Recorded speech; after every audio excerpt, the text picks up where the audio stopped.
Here is the never-ending WrestleMania lineup. As things stand today, March 24th, it's the day before Raw, the second to last Raw before Mania.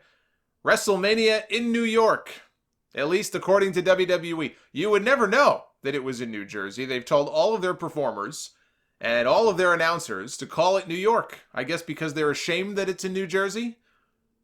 I hope these fans flying in for the show don't fly into Newark Airport thinking that it's New York. I hope they don't fly into Newark Airport, period, but that's a different story. No Undertaker match yet, which means if he misses this show, it would be the first time that he has missed WrestleMania since 16. That's almost 20 years ago. I would think he'll end up making some kind of a surprise cameo. Look, I'd be fine with a WrestleMania entrance for The Undertaker every year and no match. That's really what the attraction is at this point, right? The lights go out, you hear the gong, the lightning, the music, the smoke. And then he could just turn around and go right to the back. I'd be okay with that. But I would expect some kind of a surprise cameo here. I know he and his wife were spotted at the Performance Center this week. Elias is the official musical headliner this year. He's been calling out legends like John Cena and The Undertaker. Maybe Undertaker gives him a tombstone, or maybe they have an impromptu match. He will be on the Saudi Arabia show in May.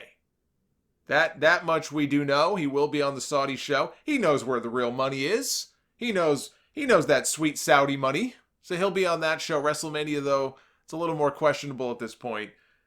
PW Insider also had a report claiming that for the first time in years, WWE is bringing in Hulk Hogan for WrestleMania weekend. Speaking of the Saudi show, he was on the last one. He was the host. They announced at the very last minute, and they didn't make any mention of it after the fact. It was almost like a dark appearance in a way, even though it did air on TV.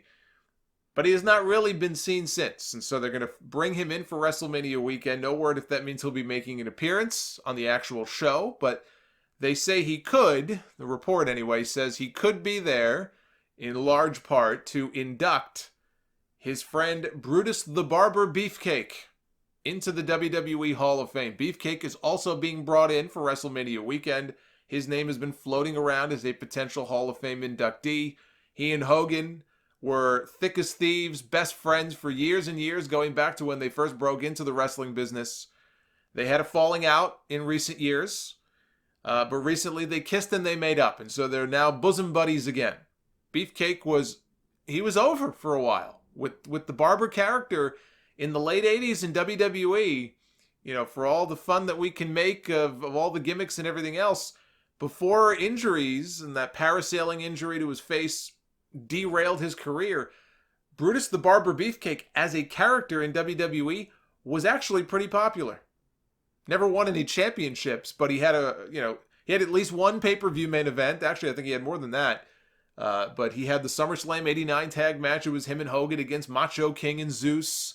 And then they had a No Holds Barred, the match, the movie pay-per-view special where they had a tag team cage match a few months after that.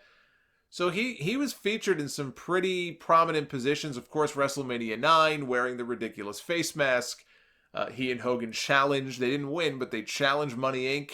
for the tag team titles. That was before Hogan came back out later in the show and won the world title.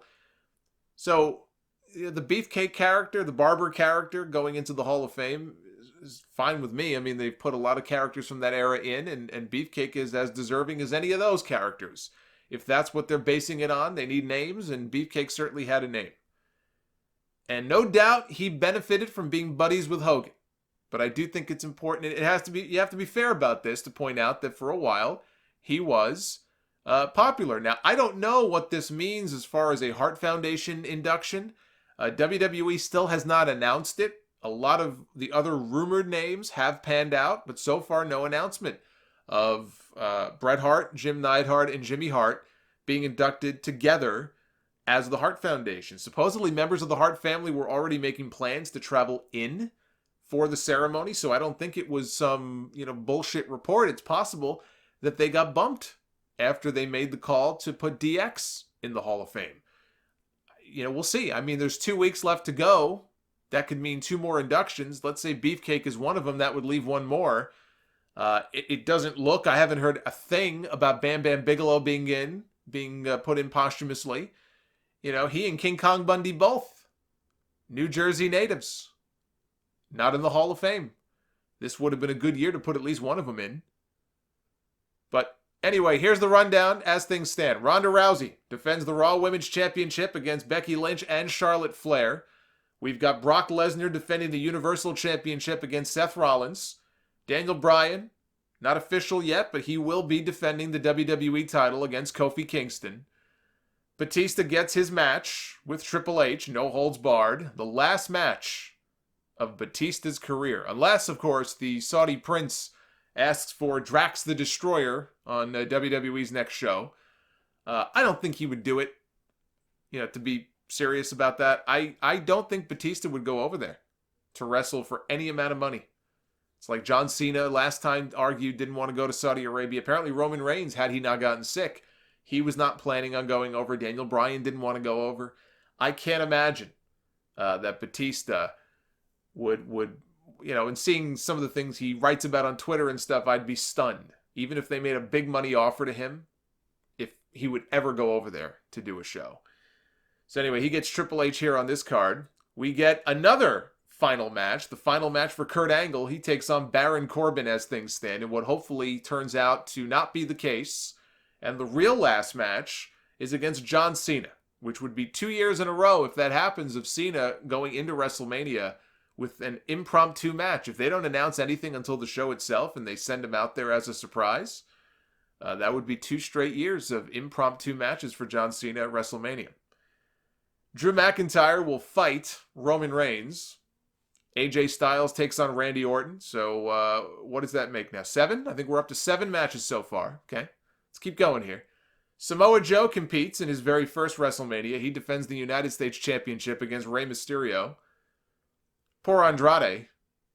The original plan is reported to have been Rey against Andrade Cien Almas. And that seemed to be where things were headed. And then, plans change. Now he'll be relegated to Battle Royal duty this year because I don't see another spot for him on this show. Shane McMahon takes on The Miz. And I said this earlier, I'll say it again. One of the best built matches on the WrestleMania card this year. I think that speaks volumes about the WrestleMania card itself. But I'm actually kind of looking forward to that match in a way. Sasha Banks and Bayley defend their women's tag team titles against Nia Jax and Tamina. Oh, God. Nia Jax and Tamina. The Iconics and the Divas of Doom, Natty and Beth Phoenix, in a fatal 4-way. Asuka. You remember Asuka, don't you? The SmackDown Women's Champion, who was absent from television again this week. They announced after the show on WWE.com that she will defend her title at WrestleMania on the kickoff show, I'm sure. They didn't say that, but there's a chance, a good chance.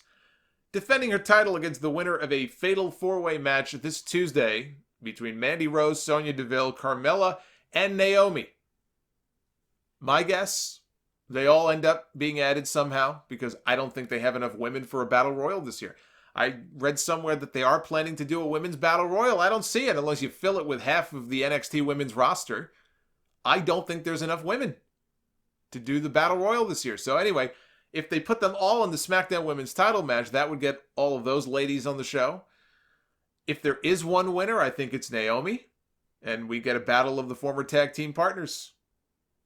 The fact that Asuka is in just the state that she is in is such an afterthought going into the show, and she is the champion. I find that absolutely disgusting. Buddy Murphy defends the Cruiserweight title against Tony Nese. Tony Nese beat Cedric Alexander in the finals of the Cruiserweight tournament on 205 Live on Tuesday. They had a really good 20-minute match. I watched it. I don't watch 205 Live every week, but I did watch that match. Nese kicked out from a lumbar check, knocked out Cedric with a knee to the side of the head.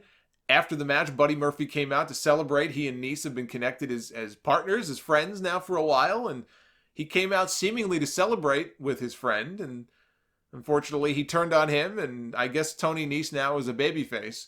I think it's time for Cedric Alexander to make the move. up to Raw or SmackDown. I would include him in that shakeup that's coming up after WrestleMania. He's done all he can do. He's a great talent.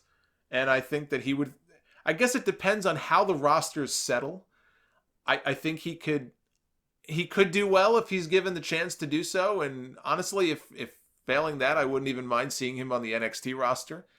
But as far as 205 Live, I think he's got to move on. He's just dying a death at this point on that roster. We have the Andre the Giant Memorial Battle Royal, which Braun Strowman will now be in. A Battle Royal so prestigious that the past 3 winners have been Baron Corbin, who still dresses like he runs his own Applebee's franchise, even though he hasn't been Raw GM for 3 months now. Mojo Rawley, who talks to himself in the mirror on those weeks when they actually remember to put him on television. And Matt Hardy, who up until recently talked to a drone and believed himself to be thousands of years old.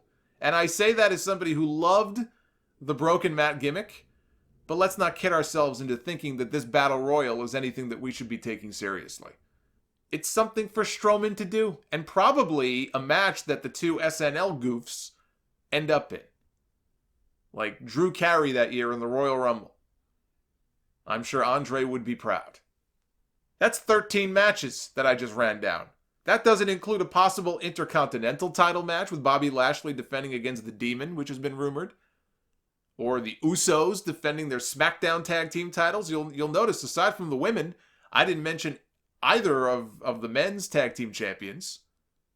So if the Usos do defend their titles, and if Lashley defends the IC title, that brings us to 15. I'm assuming there won't even be a Raw tag team title match this year. I'm not sure why there would be. The Revival didn't even wrestle on Raw. They wrestled on Main Event this week. They teamed with the Ascension, and they lost to Titus O'Neil and the Lucha House Party. They are your Raw tag team champions. They're better off just keeping them off the show if that's the case. I look at this card, and that's a lot of matches that I just outlined. So we're looking at 15, 16 matches right now. There's a few I'm looking forward to. Orton and Styles being one of them. Kofi challenging for the title. I expect the Raw Women's title match, despite all the twists and turns, to end up being pretty good. Joe and Ray, that should be good. But you look at that card, and it's just exhausting. I actually pity whoever goes on last. If it is the women, good luck to them. They're going to need it.